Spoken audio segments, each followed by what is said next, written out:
Welcome back, everybody, to the Even Your Dynasty show. It is Thursday. We are going to do our first week of spring training standouts. This is something I did last year. A lot of people really enjoyed it. So we're going to talk about all the, who stood out in the first, 8 or 9 games or so, basically all the games through last Sunday. This was going to come out on Tuesday, and then I've been dealing with pneumonia the last few days. So appreciate everyone's patience. So obviously some stuff has happened in the last, 2, 3 days. I'm not going to factor that into the numbers, although I might allude to some of that in some of my comments on guys. But starting off, first guy that's really stood out, Gerard Encarnacion, 8 for 18, a home run, 4 doubles, and he has 10 RBIs in spring training in the first 9 games. He has absolutely blistered the ball. Really should be the favorite to be the DH if they're going to go with a full-time DH.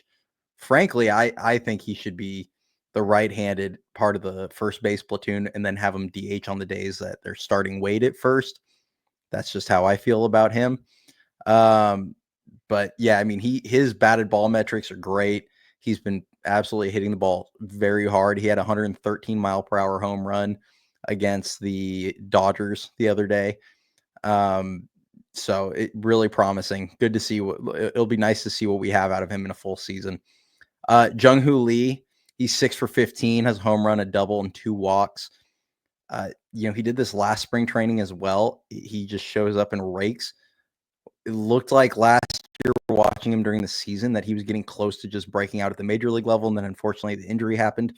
Hopefully this year we get to finally see the breakout, because it really changes the outlook of this team if he turns into a 290 plus hitter, Gold Glove caliber defensive player in center field. And if he can just add a little bit of the stolen base threat, that'd be really nice. But he's been hitting the ball really hard. He's been doing it against velocity too. Some of his hits have been coming against 97 mile an hour pitches, 99 mile an hour pitches.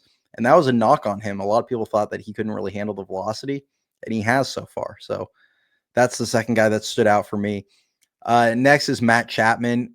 Small sample size for him, 3 for 9 with a home run. But I'm just trying to pick out the guys that have kind of done the best in the first week. Flores, 3 for 12, a home run, 2 doubles. I did just say that I would personally move on from him. He is having a nice spring, but he had a great spring last year, and then he hit 206. So, and we can blame the knee injury all we want. In reality, if he's healthy, is he going to be probably productive? Sure. I don't have any doubts that a fully healthy Wilmer Flores is still a productive player. But I don't see this team as a legitimate contender right now. And he's a bit on the older side. And I'd rather see guys like Encarnacion get the playing time and Luis Matos. And yes, Matos doesn't play first base, but by moving Encarnacion to first base, it kind of frees up the outfield spot as well. So it's just his presence kind of blocks some younger players. And that's where, to me, I'd be moving on. But he is having a nice spring so far. Brett Wisely, 6 for 13 with 2 doubles. He has a really strong chance at making the club, especially as limited with left-handed bats as the club is currently. Him and Schmidt are kind of in a battle for that utility job, and Wisely's off to a really strong start in spring training so far. Landon Roop. Now, mind you, I said this is going to be not including the most recent week's games, so it doesn't have his info from 2 days ago. But 5 innings pitched, 0 earned runs, a hit, a walk, 8 strikeouts. Landon Roop is going to be making this 5th starter decision very difficult, it seems. A spot that Kyle Harrison almost felt like had locked down entering spring training. And Landon Roop's kind of making this a very difficult decision. If he keeps throwing the ball like this, I don't know how on earth they could just go ahead and hand the job over to Kyle. And I love Kyle Harrison, and I really like Hayden Birdsong, and I like all these young starters. But Landon Roop, I tweeted this the other day, he really might be about their 3rd best starter on the 40-man right now. And I don't mean that as a, over 162 games and blah, blah, but because the reality is he's never thrown more than 76 innings in a season. He dealt with a little bit of injuries in the minors, never really stretched out fully. But there are some things that are encouraging with him. He's not a max effort guy. Really good command of the strike zone. He's not a guy that's going to walk a ton of guys. So he's really efficient with his pitches. So I do think he's capable of making a significant jump in innings in a single season. Now, you can't rely on him for probably 150, 160 innings. I think that would be foolish. But I do think, like, on a daily, like a game to game basis, he might be one of their best starters right now. His pitch mix is really good. And he doesn't, he's not a burner. He's not going to throw it by everyone, but he does still get it up to about 94, 95 with some sink. And then the curveball's nasty, the changeup's being nasty. He really could just be a highly productive pitcher. So Landon Roops really stood out. And so is Robbie Ray. Robbie Ray, 5 innings pitched, 0 earned runs, 2 hits, no walks, 9 strikeouts. He's added a changeup. I talked about it the other day with to me, he's the X factor. They really need him to be a number 2 this year, or at least somebody that eats up some innings. I wasn't really projecting anything, massive out of him. I was saying, hopefully 160, 170 innings, 3.6 to 3.80 ERA, somewhere in there. His stuff looks really good, and he's not looking like he's searching for an arm slot anymore. He's, you can tell he's fully removed from the Tommy John, because last year, a lot of people don't understand, when you're coming back from Tommy John, you're basically relearning how to throw the ball. So he's not trying to find the arm slot. He's not trying to find the feel for his pitches anymore. He can just go out there and pitch and do his normal setup. So, barring health, he looks really good. The fastball's still lively. I think he got it up to 96. Changeup's actually looking pretty effective. He struck out Jorge Soler on 3 straight changeups the other day. I think we all saw enough of that out of Soler last season. And the slider is still good. He's been a fastball slider guy forever. Now that he's got that changeup, it could elevate his performance a bit. And then a guy I wanted to shout out a little bit, left-handed pitcher Joey Lucchesi, just because he's probably going to be, there's a really strong chance that he ends up on the club, maybe as a swing man, but they want to get that second lefty out of the pen. 1 2/3, no earned runs, and a hit given up in 2 appearances. So he's been solid. And then I'll shout out Willy Adames, who went 5 for 13. They were all singles. Obviously, he went yard yesterday, which was nice to see, but he stepped in and just hit the ball, which has been good. Now, a couple of the, kind of training camp battles, so to speak. For the utility job, I already mentioned Brett Wisely's having a really good start. Casey Schmidt, 4 for 19, a home run, 2 doubles, a stolen base.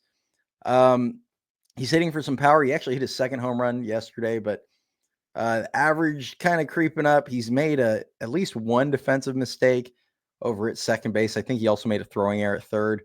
I'm not as concerned, just because defensively he's, usually pretty solid, but when you're trying to make the club as a utility guy and your calling card's kind of been defense for a long time, you probably want to clean that up a little bit.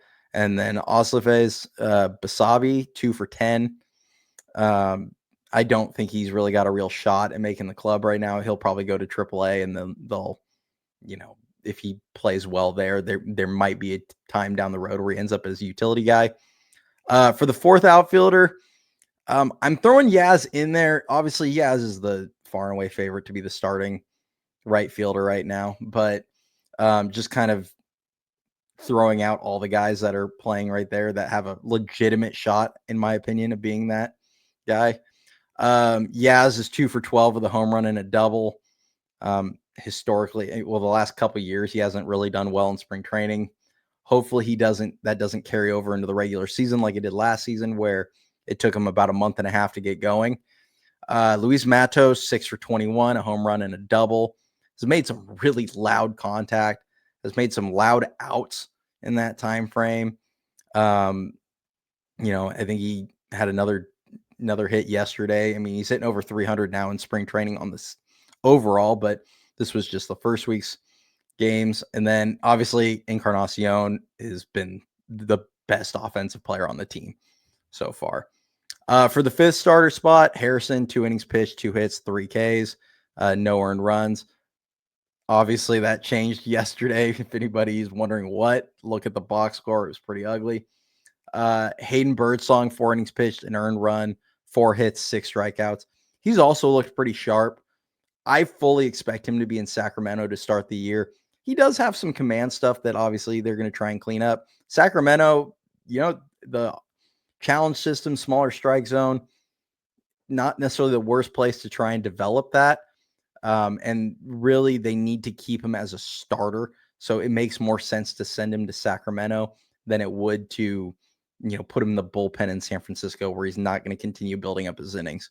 He did throw 129 innings last season. I don't see any reason that number can't jump up to 140 to 150 this season, even if he's in Sacramento. So hopefully they do keep building up his arm. And then, whether it's the tail end of this season or 2026, whenever that is, he's ready to just hit the ground running as a full-time starter. And then the catcher spot, this for backup catcher.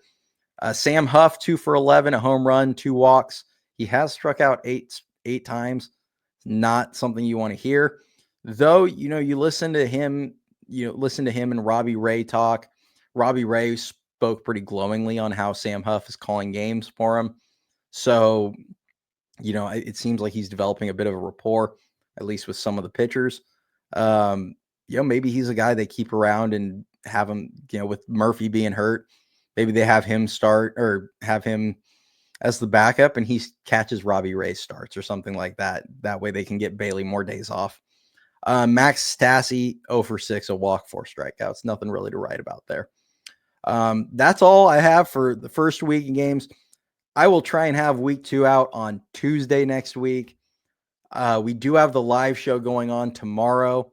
So we're going to do the Patrick Bailey bobblehead giveaway. Dan and Ricky will be here.